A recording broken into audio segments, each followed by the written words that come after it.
nagkukumahog sila para lang maituloy. Kaya mali yung pananaw mo na yun, Dilima. Ikalawa, bakit yung sinasabi ni Dilima na nakikialam yung korte? Kasi nagsampa ng reklamo si BP Sara. Lahat po ng kino-question yung constitutionality, kung kayo ba ay lumalabag sa saligang batas, yun lang po ang pag-uusapan ng Korte Suprema.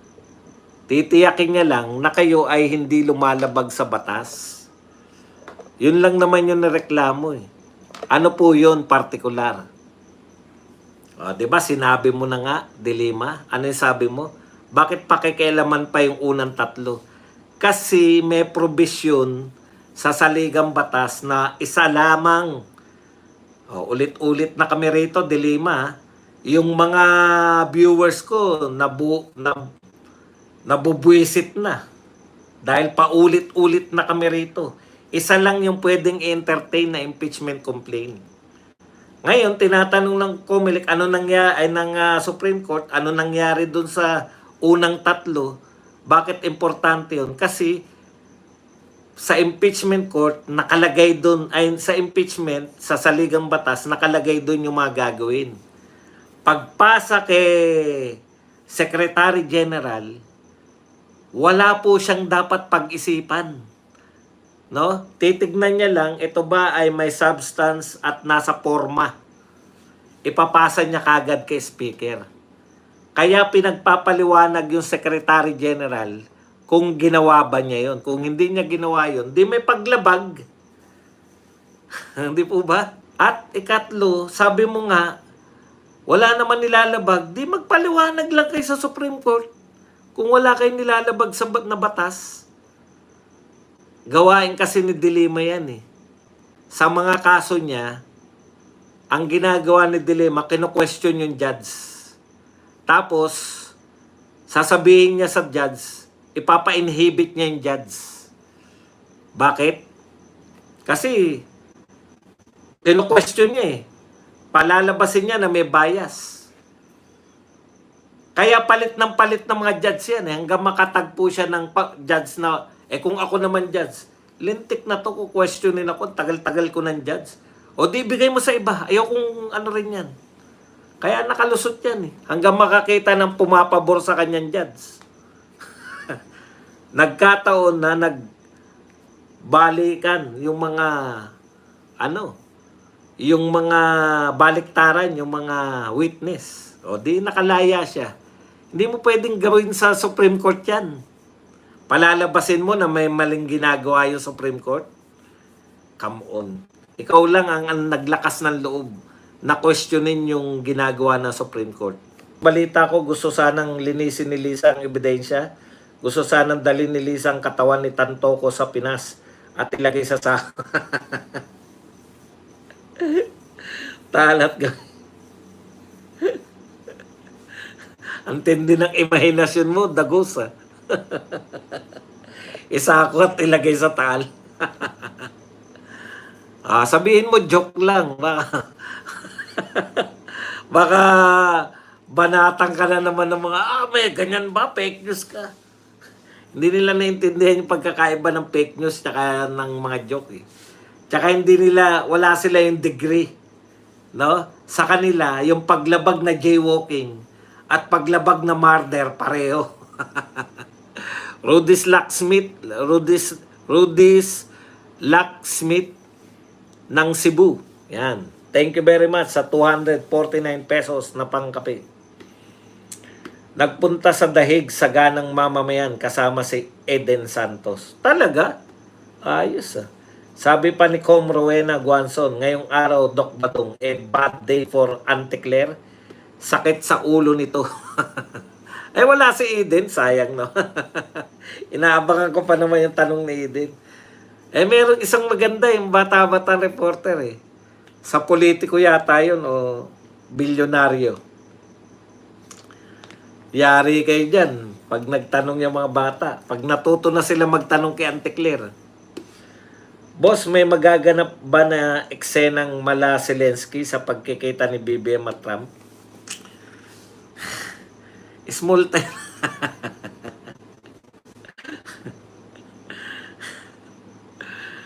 Hindi po natin alam. Mahiwagaan si Donald Trump. Ito pala yung Marcos. Hi, Boss Buds. Bakit din nila niligpit yung coke sa crime scene? Aristides Ogako. Na yung tox, ano po yun eh. Anong tawag doon? Yung toxicology. Tox.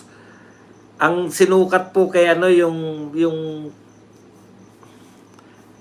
ang hirap ay paliwanag yung sa dugo ba?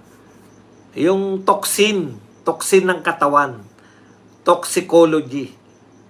Tinitingnan po kung ano yung nakamatay sa tao. O, yun po nakamatay sa kanya, yung paggamit ng cocaine. Kaya kahit malinis po yun, Boss Badong, kakasya ba ang isang sabungero na 5 feet ang taas sa sako? 3 feet lang. Eh kung chinap-chap eh. Dahil pinadaan daw yan sa matadero. Alam nyo na. Ang problema dyan, pag wala sila nakuha na buto, yari yung kaso. Anong tawag doon? Walang ebidensya. Ano kaya ang pakiramdam ni BBM nung sinabi ni Uncle Trump sa kanya na supposed visit sa US na it's a prank? Ibalik na ang SMNI para may mainstream media na mapagkakatiwalaan gaya ng Net25. Ruru, April Fools in July. Sabi pa ni Marcoleta, bakit daw mag-motion to dismiss ang impeachment? Sabi niya, meron bang impeachment? 20th Congress na ngayon. Yung impeachment 19th Congress pa. Yun nga, pinapaliwanag niya yun di ba? Tama mahusay talaga. So, pag meron nag-convene ng impeachment, bakit nyo i-convene? Congress nyo yan. Tapos na yung Congress nyo. Ngayon, magti-trigger po ng magkukonvene yung Senate as an impeachment court kung may reklamong impeachment, di ba? Sir Badong, kaya pala binabalita ng GMA ang pagkamatay ni Tantongko kasi kasama pala sa entrada si Janet Gozon. Hindi ko po alam kung kasama sa LA o ibang picture yung kasama niya si First Lady. Janitus Lan. Naglaho si Lolo Bukoy na parang bula. Talaga na stranded siya sa 19th. Lol. Required ni Trump magpa-drug test kaya hindi na magpunta si BBM sa US. O bago kayo humarap sa Pangulo, magpa-drug test muna kayo. Mag-comment kayo sa sa Twitter ni Donald Trump. Nagbabasa yun Fred. Ano ang pangalan ni Fred? Maraming salamat po kay Freddy QO. Yan. Na nagbigay sa atin ng 30 SAR. Iba ang apog ng gobyernong ito. Walang mautak, puro walang utak. Mula sa Pangulo hanggang sa Proclaim. Galit na galit sa Proclaim. Off topic, kaya ang Lam News sa Birada. Off topic? Bakit naman off topic sa Birada? Bakit yung presidente tinatopic namin yung ibig mo sabihin gusto mo palabasin na takot yung mga Birada.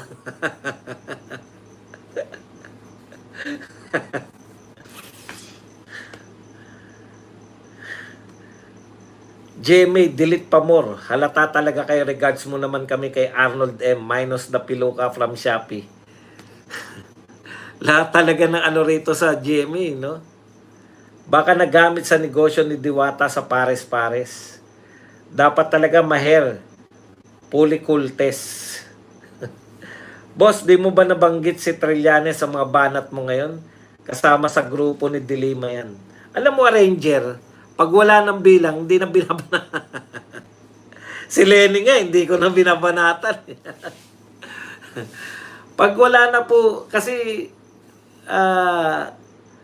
ang purpose mo po, national level eh, di ba? National yung atake natin eh. Natalo nga sa mayor. Si Mayor Lenny nga, hindi na natin mabanat-banatan kasi pan-local na lang sila eh. Wala po silang significant nationally. Hindi po lahat ng bumibira ay bibirahin mo din. Ang dami pong dapat birahin eh. Nung panahon po ni Tatay Digong, sabihin nyo, bakit nung panahon ni Digong binabanatan mo pati mga maliliit na pare, yung tayo lang nakakakilala, katulad nila Kakanan din, nila Father, may mga pare tayo, di ba? Paano? Walang makabira kay Tatay Digong kundi yung mga yun eh. Yun lang ang consistent na bumibira eh. Tsaka sila Lenny, di ba?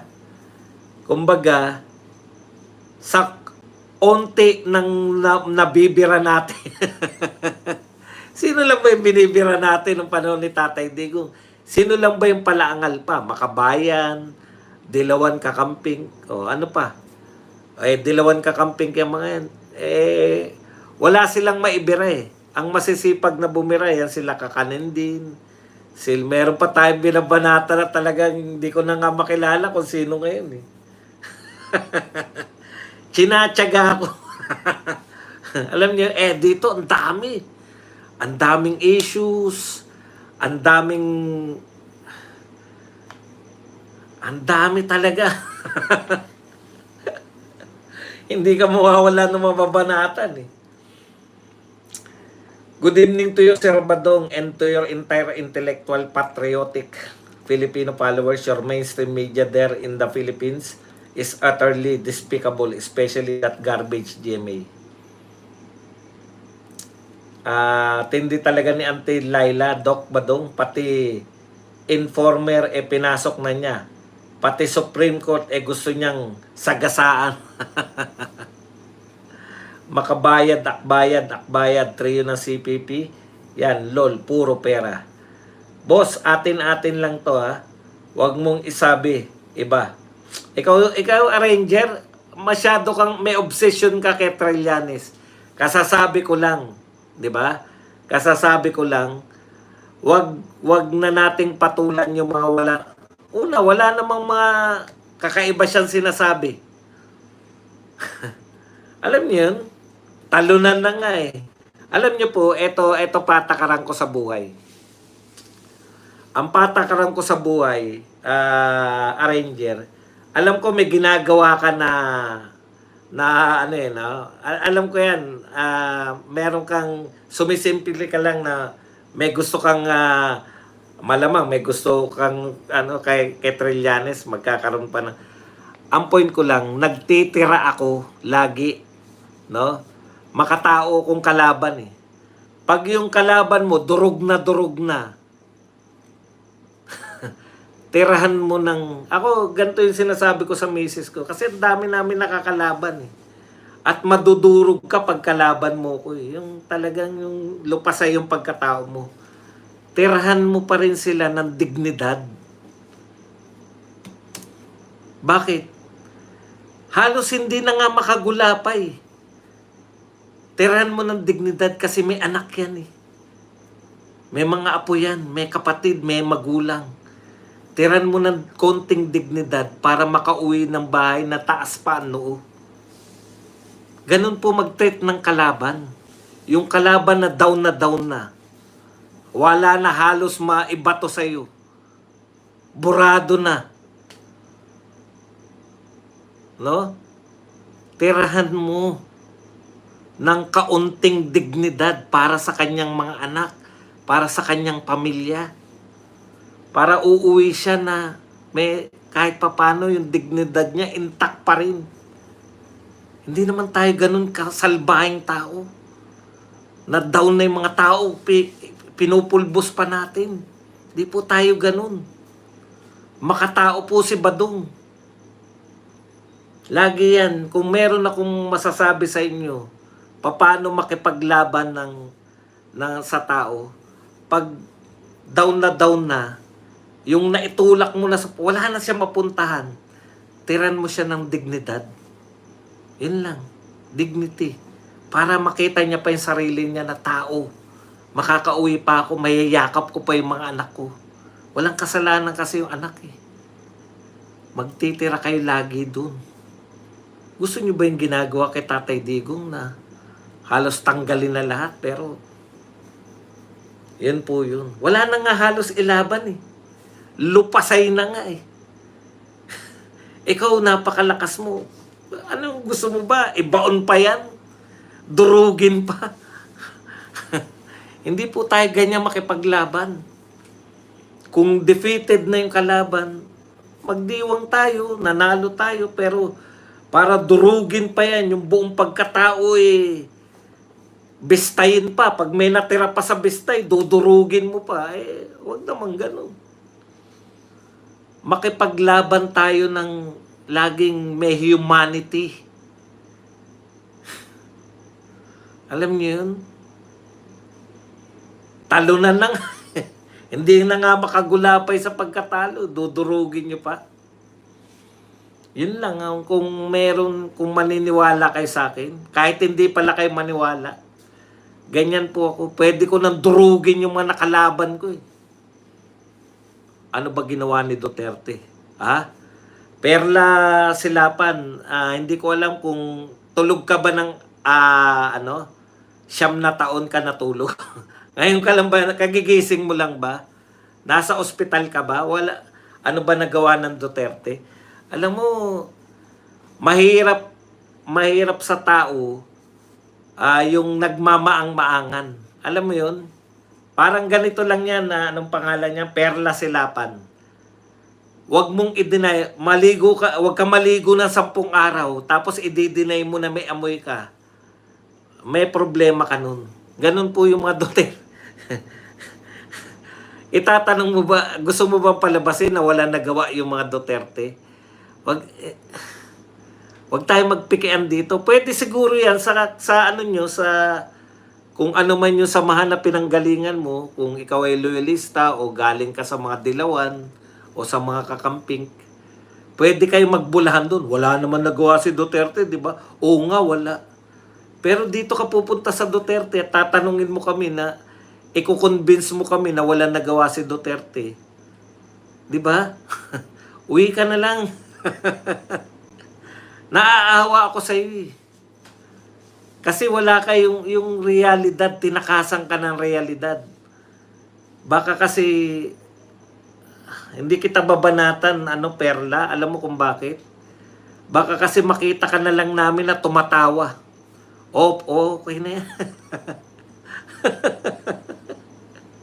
Wala ka talaga nakitang ginawa ni Duterte.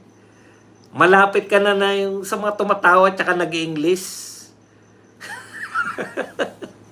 Naglalakad. Tapos sa tao, kita mo, tumawa ka na, di ba? Malapit ka na. Yun po yun eh. Kaya hindi kita papatulan kasi nakakaawa. Imaginein mo, wala ka nakita talaga? Talaga?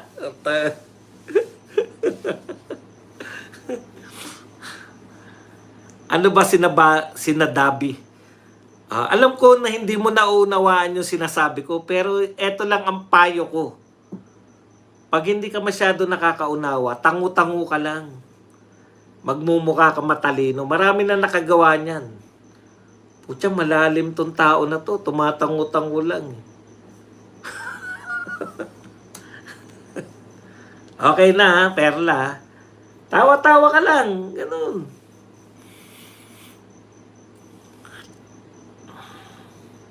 Kuya Bad, sunog si Bugaw. Bye kay Maharlika Dragon. Ginagawa niyong libangan yung mga away nila, no? Malaki inggit niya talaga. Sinasabihan niya puro chismis siya. Ayun, lumabas na totoo. Overdose si Tantoco sa pulbos.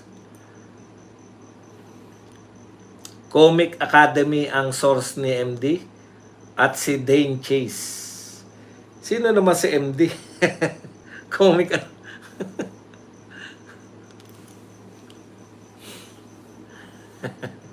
Tama ka, boss. Kailangan magtira kahit ayokong sabihin. Bading si Trillanes. Pero personal issue na yon ni Kanin at ng pamilya niya. Kahit halata na, boss. Pero respect tayo. Mentally challenged. Perla Silapan, pinaglalaroan ka lang ni Doc Buds para sa nakikita ko nagmatsyag ako. Ayun, nagmamatsyag pala siya. Sabayan mo na rin ang marcha.